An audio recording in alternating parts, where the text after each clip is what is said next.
Madame la Présidente, mes chers collègues, il y a aujourd'hui une vérité que plus personne ne peut nier. L'Europe parle comme une puissance, mais vit comme un continent qui décline.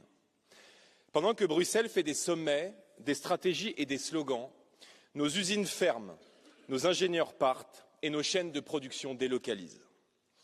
L'Europe n'est plus en train de préparer l'avenir, elle est en train d'organiser sa propre sortie de l'histoire industrielle.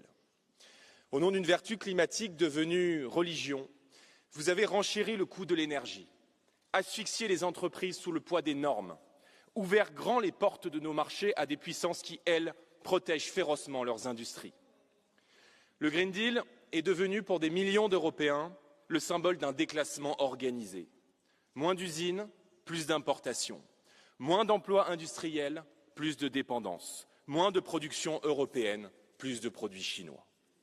Le résultat est le suivant. Chaque année, ce sont près de 300 milliards d'euros qui quittent notre continent pour financer l'industrie chinoise. L'Europe est aujourd'hui prise en étau. À l'ouest, une dépendance technologique aux États-Unis. À l'est, une dépendance industrielle à la Chine. Et au centre, une Union européenne bureaucratique qui persiste dans les mêmes recettes qui nous ont conduites à l'impasse. Les procédures omnibus sont présentées comme des corrections, elles sont en réalité des aveux. L'aveu que vous avez imposé des règles intenables à notre industrie. L'aveu que votre politique a accéléré le décrochage économique du continent. Le rapport Draghi le dit clairement. L'Europe est en train de devenir un simple marché ouvert, sans capacité d'innovation ni d'autonomie. En clair, une Europe qui dépend de ce que les autres décident.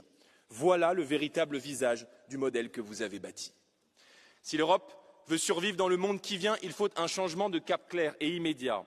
Suspendre le Green Deal pour redonner de la liberté aux entreprises, protéger nos marchés stratégiques par du patriotisme économique et financer sans complexe notre indépendance stratégique.